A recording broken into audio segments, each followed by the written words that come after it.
শেখ হাসিনার উপদেষ্টা সালমান এফ রহমান ও সাবেক আইনমন্ত্রী আনিসুল হক গ্রেপ্তার। 15 আগস্টের সরকারি ছুটি বাতিল, উপদেষ্টা পরিষদের বৈঠকে সিদ্ধান্ত। শেখ হাসিনা সহ 7 জনের বিরুদ্ধে হত্যার অভিযোগ, এজাহার গ্রহণের নির্দেশ আদালতের।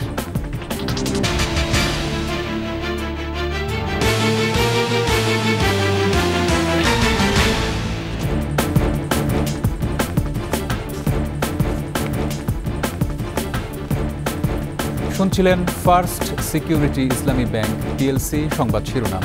আমন্ত্রণ 21-এর সংবাদে, সাথে আছি রক্তিম ত্রিপুরা। দর্শক, 21 টেলিভিশনের সংবাদ একই সাথে সরাসরি দেখতে পাবেন আমাদের ফেসবুক পেজ www.facebook.com/2124 অনলাইনে। ক্ষমতাচ্যুত প্রধানমন্ত্রী শেখ হাসিনার বেসরকারি শিল্প ও বিনিয়োগ বিষয়ক উপদেষ্টা সালমান এফ রহমান ও সাবেক আইনমন্ত্রী আনিসুল হককে গ্রেপ্তার করা হয়েছে। রাজধানীর সদরঘাট থেকে আইনশৃঙ্খলা বাহিনী তাদের গ্রেপ্তার করে। ঢাকা মহানগর পুলিশের মিডিয়া অ্যান্ড পাবলিক রিলেশনস বিভাগের হাই কমিশনার উপকমিশনার ফারুক হোসেন এই তথ্য নিশ্চিত করেছেন। তিনি জানান, রাজধানীর নিউ মার্কেট থানার একটি মামলায় তাদের গ্রেপ্তার দেখানো হয়। পুলিশ জানায়, কোটা সংস্কার আন্দোলন চলাকালে 16 জুলাই ঢাকা কলেজের সামনে সংঘর্ষে 2 জন নিহত হন। এই ঘটনায় নিউ মার্কেট থানায় 2টি হত্যা মামলা দায়ের করা হয়। এই হত্যায় ইন্ধনদাতা হিসেবে এই 2 জনকে গ্রেফতার দেখানো হয়েছে। গত 5 আগস্ট ছাত্র জনতার আন্দোলনের মুখে দেশ ত্যাগ করেন প্রধানমন্ত্রী শেখ হাসিনা। এরপর মন্ত্রী পরিষদ সদস্য ও আওয়ামী লীগ নেতারা আত্মগোপনে চলে যান।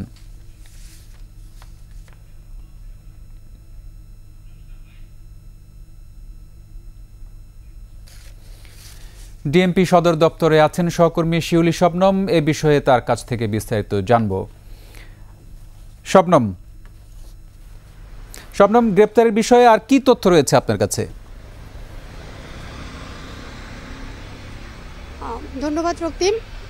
আপনি জানেন, আজকে বিকেলেই সাবেক আইনমন্ত্রী আনিসুল হক এবং শেখ হাসিনার সাবেক উপদেষ্টা সালমান এফ রহমানকে গ্রেফতার করা হয়েছে এবং তাদেরকে নিউ মার্কেট এলাকা থেকে সদরঘাট থানার একটি মামলায় গ্রেফতার দেখানো হয়েছে এবং তাদেরকে আটকের পরে আসলে আমরা ডিএমপি কমিশনারের কার্যালয়ে গণমাধ্যম কর্মীরা গিয়েছিল, সেখানে আমরা আসলে ঢুকতে পারিনি। সেখান থেকে আমরা এখন ডিএমপি কমিশনার কার্যালয়ের মিডিয়া সেন্টারে অবস্থান করছি এবং এখানেও আসলে তেমন কারো আমরা দেখা পাইনি। তবে আমরা এখানে মিডিয়া উইংয়ের সাথে যারা আছেন তাদের সাথে কথা বলে এইটুকু জেনেছি যে শুধুমাত্র যে তাদেরকে আটক করা হয়েছে, এর বাইরে তাদের কাছে আসলে কোনো তথ্য নেই। তাদেরকে গ্রেফতারের পর কোথায় নিয়ে যাওয়া হবে বা এখন তারা কোথায় আছেন সেরকম কোনো তথ্য আসলে তারা আমাদেরকে জানাতে পারেননি। তারা আমাদেরকে যেটা বলেছেন যে কমিশনের পক্ষ থেকে শুধু তাদের গ্রেফতারের এই বিষয়টি নিশ্চিত করা হয়েছে। তো আমি যদি আপনাকে একটু জানিয়ে রাখি যে গত 5 আগস্টে ছাত্র জনতার অভ্যুত্থানের মধ্য দিয়ে সাবেক প্রধানমন্ত্রী শেখ হাসিনার পতন হয় এবং এর পরপরই মূলত আওয়ামী লীগ সরকারের নেতা এবং তাদের মন্ত্রী সহ তাদের ঊর্ধ্বতন যারা নেতা ছিলেন, কর্মী ছিলেন, তারা প্রত্যেকেই বর্তমানে পলাতক অবস্থায় আছেন এবং তাদেরকে বিভিন্ন মামলায় দেখানো হচ্ছে তাদের। এর মধ্যে আপনি জানেন যে আজকে বিকেলে প্রধানমন্ত্রী শেখ হাসিনার নামেও একটি মামলা দায়ের করা হয়েছে এবং নেতাকর্মীদের বিরুদ্ধেও বর্তমানে বিভিন্ন মামলা দায়ের করার জন্য ছাত্র জনতার পক্ষ থেকে দাবি জানানো হচ্ছে। তবে এখন পর্যন্ত গোপন সংবাদের ভিত্তিতে এই 2 জনকে আটক করা হলেও তাদেরকে নিয়ে আসলে এর বেশি কিছু তথ্য গণমাধ্যমের কাছে এখনো পর্যন্ত আসেনি। তো আমার কাছে এই ছিল এখানকার খবর। ধন্যবাদ শবনম। শিউলি শবনম আমাদেরকে সর্বশেষ খবর জানাচ্ছিলেন ডিএমপি সদর দপ্তর থেকে। 15 আগস্টের সাধারণ ছুটি বাতিল করা হয়েছে। প্রধান উপদেষ্টা ডক্টর মোহাম্মদ ইউনূসের সভাপতিত্বে উপদেষ্টা পরিষদের সভায় এই সিদ্ধান্ত হয়। প্রধান উপদেষ্টার দফতর থেকে পাঠানো এক সংবাদ বিজ্ঞপ্তিতে বলা হয়েছে, উপদেষ্টা পরিষদের সঙ্গে রাজনৈতিক দলগুলোর সংলাপে ব্যাপক ঐকমত্যের ভিত্তিতে জাতীয় শোক দিবস উপলক্ষে ঘোষিত 15 আগস্টের সাধারণ ছুটি বাতিলের বিষয়টি বৈঠকে অনুমোদিত হয়েছে। এর আগে 12 আগস্ট প্রধান উপদেষ্টা ডক্টর মোহাম্মদ ইউনূসের সঙ্গে তার সরকারি বাসভবন যমুনায় বৈঠকে দেশের বিভিন্ন রাজনৈতিক দলের নেতারা কয়েকটি বিষয়ে আলোচনা করেন।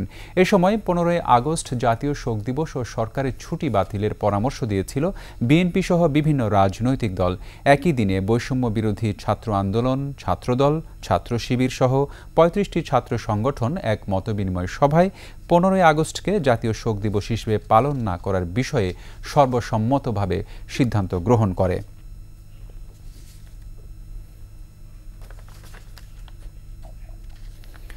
রাষ্ট্রীয় অতিথি ভবন যমুনায় উপদেষ্টা পরিষদের বৈঠক শেষ হয়েছে। সেখানে আছেন সহকর্মী প্রণব চক্রবর্তী। আমরা সেই বৈঠক সম্পর্কে জানব। রক্তিম, আসলে আপনি এতক্ষণ যে বিষয়গুলো বললেন অধিকাংশই আপনি বলে ফেলেছেন। আমি শুধু আপনার মাধ্যমে দর্শকদেরকে একটি বিষয় জানাতে চাই, সেটি হচ্ছে যে এই যে বৈঠকের কথা আপনি বলছিলেন, এই বৈঠক আসলে বিকাল 4টার পর থেকে অর্থাৎ 4:30 থেকে শুরু করে প্রায় রাত 8টা পর্যন্ত এই বৈঠক চলেছে রাষ্ট্রীয় অতিথি ভবন যমুনায়। প্রধান উপদেষ্টা ডক্টর ইউনূসের বাসভবন যেটি রয়েছে সেখানে এই বৈঠকটি চলেছে এবং কিছুক্ষণ আগে উপদেষ্টা মণ্ডলীর সদস্য যারা রয়েছেন যে তারা একে একে বের হয়ে গেছেন। আর প্রেস বিজ্ঞপ্তির বিষয়টি আপনি যেটা বললেন সেটি আসলে সেখানে একটি বিষয় আছে, সেটি হচ্ছে যে বাংলাদেশ ব্যাংকের যে গভর্নর আহসান এইস মনসুর, তার কথা আমরা শুনেছি। এখন সেখানে একটি নির্দেশনা এসেছে যে বাংলাদেশ ব্যাংকের গভর্নরের বয়সসীমা ছিল আগে 67 বছর, সেটিকে আসলে বাতিল করা হয়েছে এবং সেখানে বাতিল করা হয়েছে বা শিথিল করা হয়েছে এই জন্য যে এরপরে যে যিনি গভর্নর হিসেবে আসবেন তিনি আসলে যদি তার ওই পরিমাণ ক্ষমতা থাকে বা ওই পরিমাণ তার সুযোগ থাকে, তিনি এই বাংলাদেশ ব্যাংকের গভর্নর হিসেবে দায়িত্ব পালন করবেন। এই বিষয়টি এই উপদেষ্টা মণ্ডলীর যে সভা হয়েছে সেই সভায় এই সিদ্ধান্তটুকুও এসেছে। আমরা আপনি যে বিষয়গুলো বললেন সেখানে 4টি বিষয় আসলে প্রাধান্য দেওয়া হয়েছে। তাছাড়া ধারাবাহিকভাবে কিন্তু বৈঠক চলেছে। এখানে আমরা দেখেছি বিভিন্ন সংগঠন তাদের বক্তব্য তারা এখানে দিয়েছেন, তারা উপদেষ্টাদের সাথে দেখা করেছেন, প্রধান উপদেষ্টা তাদেরকে সময় দিয়েছেন। আসলে আমরা দেখছি যে উপদেষ্টা মণ্ডলী যখন থেকে এই দায়িত্বভার গ্রহণ করেছে তারা একেবারেই ব্যস্ততার সাথেই তারা সমস্ত কাজগুলো করে যাওয়ার চেষ্টা করছেন এবং সবাইকে আন্তরিকভাবে সময় দেওয়ার চেষ্টা করছেন। তারই অংশ হিসেবে আমরা দেখছি যে রাষ্ট্রীয় অতিথি ভবন যমুনায় প্রতিদিনই আসলে এই বৈঠকগুলো চলছে এবং এর আগেও আমি যেটি জানিয়েছিলাম যে উপদেষ্টা মণ্ডলীর যে 17 সদস্য রয়েছে প্রধান উপদেষ্টা সহ, তাদের আসলে 17 জনের যে সভা সেটি আসলে আজকেই প্রথম হলো, কারণ এর আগে অনেকেরই শপথ হয়নি। আজকে সর্বশেষ ফারুকী আজম তিনি শপথ নিয়েছেন বঙ্গভবনের রাষ্ট্রপতি মোহাম্মদ শাহাবুদ্দিন তাকে শপথ বাক্য পাঠ করিয়েছেন। তারপরে আসলে এই 17 সদস্যর যে উপদেষ্টা পরিষদের সভা সেটি আসলে এখানে হলো এবং সেখানেই আসলে এই চূড়ান্ত সিদ্ধান্তগুলো এসেছে। তার মধ্যে অন্যতম যে 15 আগস্ট যে সাধারণ ছুটি ছিল সেটি আসলে বাতিল করা হয়েছে। রাজনৈতিক দল এবং উপদেষ্টা পরিষদের সবার ঐক্যমতের ভিত্তিতেই এই সিদ্ধান্ত হয়েছে বলেই আসলে প্রেস বিজ্ঞপ্তিতে জানানো হয়েছে এবং এরই ধারাবাহিকতায় তবে আজকে এ বিষয়ে আমরা কারো বক্তব্য পাইনি। হয়তো পরবর্তীতে মন্ত্রিপরিষদ বিভাগ থেকে বা জনপ্রশাসন মন্ত্রণালয় থেকে হয়তো বা এই বিষয়ে আরও বেশি সাধারণ মানুষের কাছে প্রকাশ করা হবে। তো রক্তিম, আসলে এই ছিল রাষ্ট্রীয় অতিথি ভবন যমুনায় আমার কাছে থাকা খবর। ধন্যবাদ প্রণব। যমুনায় উপদেষ্টা পরিষদের বৈঠক সম্পর্কে জানাচ্ছিলেন প্রণব চক্রবর্তী। রাজধানীর মোহাম্মদপুরে আবু সায়েদ নামের এক মুদি দোকানিকে গুলি করে হত্যার ঘটনায় আওয়ামী লীগ সভাপতি ও সাবেক প্রধানমন্ত্রী শেখ হাসিনা সহ 7 জনের বিরুদ্ধে আনা অভিযোগ এজাহার হিসেবে রেকর্ড করতে মোহাম্মদপুর থানা পুলিশকে নির্দেশ দিয়েছেন আদালত। ঢাকার চিফ মেট্রোপলিটন ম্যাজিস্ট্রেট আদালত এই আদেশ দেন। বিস্তারিত শাকের আরজুর রিপোর্টে। কোটা আন্দোলনের সমর্থনে গত 19 জুলাই মোহাম্মদপুর থানাধীন বসিলার 40 ফিট চৌরাস্তায় মিছিলে নামেন আবু সাঈদ। সে সময় পুলিশের গুলিতে নিহত হন তিনি। মঙ্গলবার ঢাকার চিফ মেট্রোপলিটন ম্যাজিস্ট্রেটের আদালতে আমির হামজা নামে এক ব্যক্তি এই মামলার আবেদন করেন। এই ছেলেটাই একমাত্র ব্যক্তি যার কথা কেউ কখনো বলেনি। পরবর্তীতে তার ফ্যামিলিতে খোঁজ নিয়ে জানতে পারি যে তারা অত্যন্ত দরিদ্র, তাদের এই খরচ দেওয়ার সামর্থ্য নাই। বিবেকের তাড়নায় আর থাকতে না পেরে আজকে এসে খুনি হাসিনার এগেনস্টে হত্যা মামলার জন্য আবেদন করেছি। আবেদনের প্রেক্ষিতে দুপুরে আদালত মামলার বাদী SM আমির হামজার জবানবন্দি রেকর্ড করেন। পরে আদেশ দেন আদালত। এই আসামিদের বিরুদ্ধে আইন আমলে নিয়ে মামলার একটি FIR দেওয়ার জন্য আমরা বিজ্ঞ আদালতের নিকট আমরা নিবেদন জানিয়েছি। মামলায় আওয়ামী লীগের সাধারণ সম্পাদক ওবায়দুল কাদের, সাবেক স্বরাষ্ট্রমন্ত্রী আসাদুজ্জামান খান কামাল, সাবেক IGP Abdullah Al Mamun, DMP commissioner Habibur Rahman, অতিরিক্ত IGP হারুনুর রশিদ ও অতিরিক্ত যুগ্ম police commissioner Biplab Kumar. 5ই August প্রধানমন্ত্রীর দায়িত্ব থেকে পদত্যাগ করার পর এই প্রথম কোনো মামলা হলো। শাকেরা আরজু, 21 টেলিভিশন, ঢাকা। বাংলাদেশের সবাই এক পরিবার, পার্থক্য কিংবা বিভেদের সুযোগ নাই। গণতান্ত্রিক অধিকার, মানবাধিকার প্রতিষ্ঠা করা সরকারের মূল লক্ষ্য বলে মন্তব্য করেছেন প্রধান উপদেষ্টা ডক্টর মোহাম্মদ ইউনূস। ঢাকেশ্বরী মন্দির পরিদর্শন শেষে সবাইকে ধৈর্য ধরে ঐক্যবদ্ধ থাকার আহ্বান জানান তিনি। বিস্তারিত আকবর হোসেন সুমনের রিপোর্টে। ছাত্র জনতার বিজয় এবং আওয়ামী লীগ নেতৃত্বাধীন সরকারের পতনের পর দেশের বিভিন্ন স্থানে উপাসনালয়, ঘরবাড়িতে হামলার অভিযোগে প্রতিবাদ করছে হিন্দু সম্প্রদায়। সনাতন ধর্মাবলম্বীদের জাতীয় উপাসনালয় ঢাকেশ্বরী মন্দিরে 2 উপদেষ্টা সহ তাৎক্ষণিক পরিদর্শনে যান প্রধান উপদেষ্টা ডক্টর মোহাম্মদ ইউনূস। পরে সবাইকে ঐক্যবদ্ধ থাকার আহ্বান জানিয়ে তিনি বলেন, ন্যায় বিচার প্রতিষ্ঠাই সরকারের লক্ষ্য। অধিকারটাকে প্রতিষ্ঠিত করা আমাদের মূল কাজটার মধ্যে যেতে হবে। আপনাদের নেহাত সুনির্বন্ধ অনুরোধ, আপনারা ওই বিভিন্ন ইয়েতে চলে যান না, ক্ষোভের মধ্যে চলে যান না। এই ক্ষোভ হলে এই ক্ষোভের মধ্যে মারামারি কারাগারি লেগে যাবে। একত্রে আসুন, এক আইন, যে আমাদের আইনের অধিকার দিতে হবে। আজকে যেটা বললেন যে আমরা আইনের অধিকার পাই না, আমাদের বিচার হয়, এটি হলো আসল জিনিস। সরকারকে সহযোগিতায় সবাইকে পাশে থাকার আহ্বান জানান ডক্টর ইউনূস। আমরা এসেছি যে এক মানুষ, এক অধিকার, এর মধ্যে কোনো পার্থক্য করা যাবে না। আমাদেরকে একটু সাহায্য করেন, আপনারা ধৈর্য ধরেন, করতে পারলাম কি পারলাম না সেটা পরে বিচার করেন, যদি না পারি আমাদেরকে দোষ দিন। এদিকে রাষ্ট্রীয় অতিথি ভবন যমুনায় প্রধান উপদেষ্টার সঙ্গে বৈঠক করে হিন্দু, বৌদ্ধ, খ্রিস্টান ঐক্য পরিষদের নেতারা। এ সময় নির্যাতন বৈষম্যের বিচারে একটি কমিশন গঠন করার দাবি জানান তারা। এই প্রতিশ্রুতিগুলো বাস্তবায়নের জন্য মাঠে আন্দোলনে থাকে, যাতে তারা উপলব্ধি করতে পারেন যে আমরাও মাঠে আছি, আমরা এই দাবিগুলোর বাস্তবায়ন চাই। আকবর হোসেন সুমন, 21 টেলিভিশন, ঢাকা। নিচ্ছি সংবাদ বিরতি, ফিরে এসে অন্যান্য সংবাদের সঙ্গে আরও যা থাকছে। আন্দোলনে গণহত্যার আন্তর্জাতিক তদন্ত চায় বিএনপি, জাতিসংঘকে চিঠি।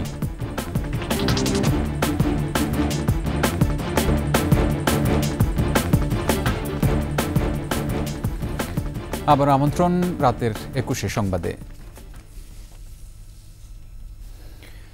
ছাত্র জনতার আন্দোলনে ক্ষমতাচ্যুত শেখ হাসিনা সরকারের সংঘটিত গণহত্যার আন্তর্জাতিক তদন্তে জাতিসংঘকে চিঠি দিয়েছে বিএনপি। সরকারের পৃষ্ঠপোষকতায় যে গণহত্যা হয়েছে তার জন্য শেখ হাসিনাকে বিচারের মুখোমুখি হতে হবে বলেও জানিয়েছেন বিএনপি নেতা আমির খসরু মাহমুদ চৌধুরী। অন্যদিকে জনগণের কথা বিবেচনা রেখে অন্তর্বর্তী সরকারের উপদেষ্টাদের কথা বলা উচিত বলে মনে করেন বিএনপি নেতা ডক্টর আব্দুল মঈন খান। মোহাম্মদ কবিরের রিপোর্ট। ছাত্র জনতার আন্দোলনে ক্ষমতাচ্যুত স্বৈরাচার সরকারের পতনের পর গণহত্যা নিয়ে আন্তর্জাতিক তদন্তের জন্য গুলশানের জাতিসংঘের অফিসে যান বিএনপির স্থায়ী কমিটির সদস্য আমির খসরু মাহমুদ ও দলের সাংগঠনিক সম্পাদক শামা ওবায়েদ। শেখ হাসিনা সরকারের সংগঠিত গণহত্যার আন্তর্জাতিক তদন্তের জন্য সংস্থাটির আবাসিক সমন্বয়ক গোয়েন লুইয়ের কাছে চিঠি হস্তান্তর করে আমির খসরু মাহমুদ চৌধুরী সাংবাদিকদের জানান, গণ আন্দোলনে যে হত্যাকাণ্ড ঘটেছে তার পৃষ্ঠপোষক ছিল শেখ হাসিনা। জাতিকে কলঙ্ক মুক্ত করতে হলে দেশের মধ্যে দেশের বাইরে যে ঘটনার মাধ্যমে হত্যাযজ্ঞ করেছে সরকারের পৃষ্ঠপোষকতায়, এটাকে জাতির সামনে, বিশ্বের সামনে আমাদেরকে তুলে ধরতে হবে, যাতে আগামী দিনে বাংলাদেশে কেউ সাহস করবে না যে বাংলাদেশের নিজের দেশের নাগরিকদের হত্যা করে জোর করে ক্ষমতায় গিয়ে থাকার যে আকাঙ্ক্ষা, সেই আকাঙ্ক্ষা যাতে কারো মনে আগামী দিনে না জাগে। গণহত্যার দায় শেখ হাসিনা এড়াতে পারে না বলেও মন্তব্য করেন তিনি।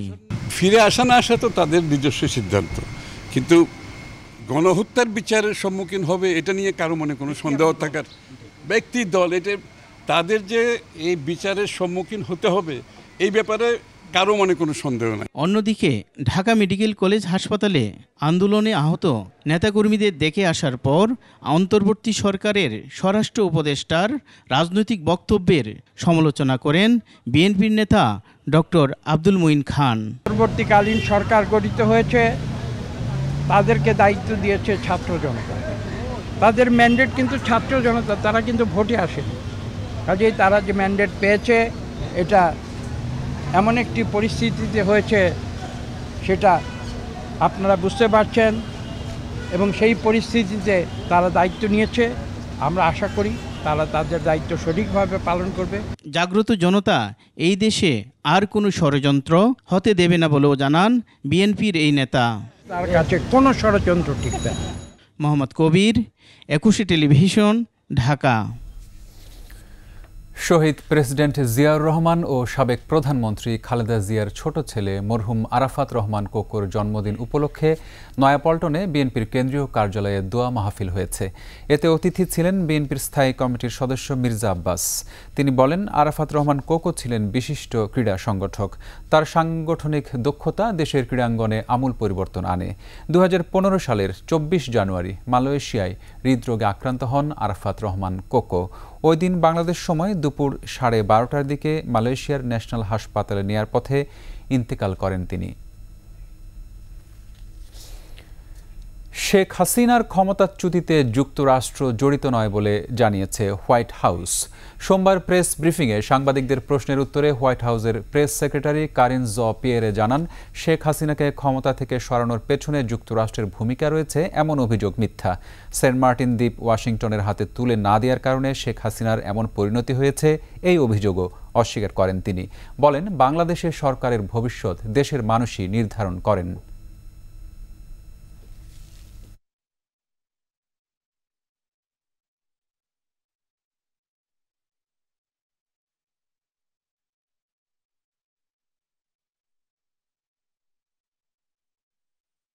We have had no involvement at all. Any reports or rumors that the United States government was involved in these events is simply false. That is not true.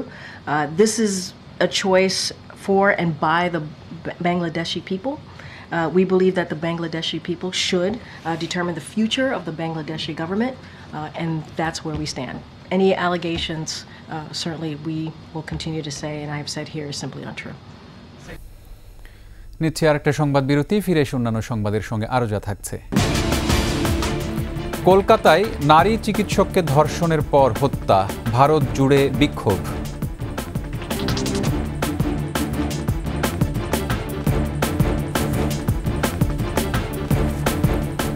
আমন্ত্রণ আবারও 21 সংবাদে। পুঁজিবাজার নিয়ন্ত্রক সংস্থা Bangladesh securities and exchange commission বিএসইসির নতুন chairman হিসেবে নিয়োগ পেয়েছেন অর্থনীতিবিদ ডক্টর এম মাসরুর রিয়াজ। অর্থ মন্ত্রণালয়ের আর্থিক প্রতিষ্ঠান বিভাগ থেকে এ সংক্রান্ত প্রজ্ঞাপন জারি হয়েছে। মাসরুর রিয়াজকে 4 বছরের জন্য নিয়োগ দিয়েছে সরকার। মাসরুর রিয়াজ বর্তমানে বেসরকারি গবেষণা প্রতিষ্ঠান পলিসি এক্সচেঞ্জ বাংলাদেশ এর চেয়ারম্যান ও সিইও হিসেবে দায়িত্ব পালন করছেন। বিশ্বব্যাংকের জ্যেষ্ঠ অর্থনীতিবিদ হিসেবে কাজ করার অভিজ্ঞতা আছে তার। যুক্তরাজ্যের ম্যানচেস্টার ইউনিভার্সিটি থেকে উন্নয়ন অর্থনীতিতে তিনি পিএইচডি করেছেন। ডক্টর মাসরুর রিয়াজ পরে এমবিএ করেছেন যুক্তরাষ্ট্রের নিউ অরলিয়ান্স ইউনিভার্সিটি থেকে।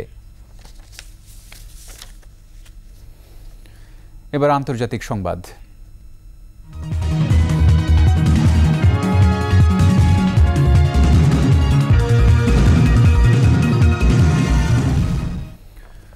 কলকাতায় নারী চিকিৎসককে ধর্ষণ এবং হত্যার ঘটনায় বিক্ষোভ ছড়িয়ে পড়েছে ভারত জুড়ে।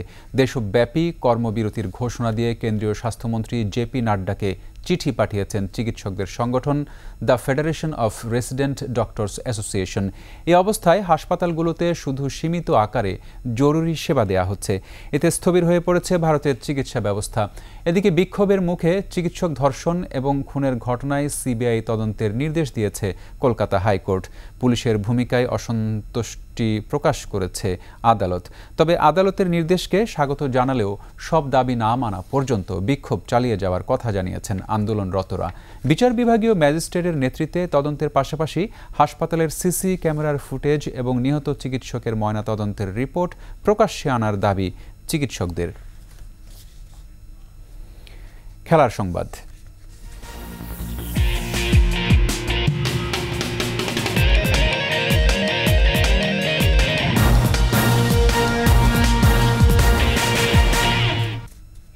বাংলাদেশ ফুটবল ফেডারেশনের সভাপতির পদ থেকে ইস্তফা দিচ্ছেন না কাজী সালাউদ্দিন। মেয়াদ শেষে আবারও সভাপতি পদে নির্বাচন করতে চান বাফুফেকে আঁকড়ে থাকা বর্তমান সভাপতি।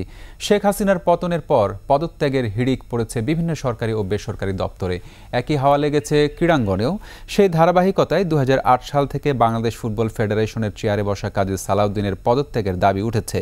কয়েক দফায় বাফুফের সামনে বিক্ষোভও করেছে বাংলাদেশ ফুটবল সমর্থকদের একটি সংগঠন। বেঁধে দেওয়া হয় 24 ঘন্টার আলটিমেটাম। এবার সংবাদ মাধ্যমের কাছে মুখ খুলেছেন কাজী সালাউদ্দিন। 3 অক্টোবর মেয়াদ শেষ হওয়ার আগে কোনোভাবেই পদত্যাগ করবেন না তিনি। তাছাড়া 26 অক্টোবর নির্বাচনেও সভাপতির পদে পঞ্চমবারের মতো লড়ার ইচ্ছা প্রকাশ করেছেন সালাউদ্দিন। শেষ করছি 21 সংবাদ। যাবার আগে ফার্স্ট সিকিউরিটি ইসলামী ব্যাংক পিএলসি সংবাদ শিরোনামগুলো আরও একবার। শেখ হাসিনার উপদেষ্টা সালমান এফ রহমান ও সাবেক আইনমন্ত্রী আনিসুল হক গ্রেপ্তার। 15 আগস্টের সরকারি ছুটি বাতিল, উপদেষ্টা পরিষদের বৈঠকে সিদ্ধান্ত। শেখ হাসিনা সহ 7 জনের বিরুদ্ধে হত্যার অভিযোগ, এজাহার গ্রহণের নির্দেশ আদালতের।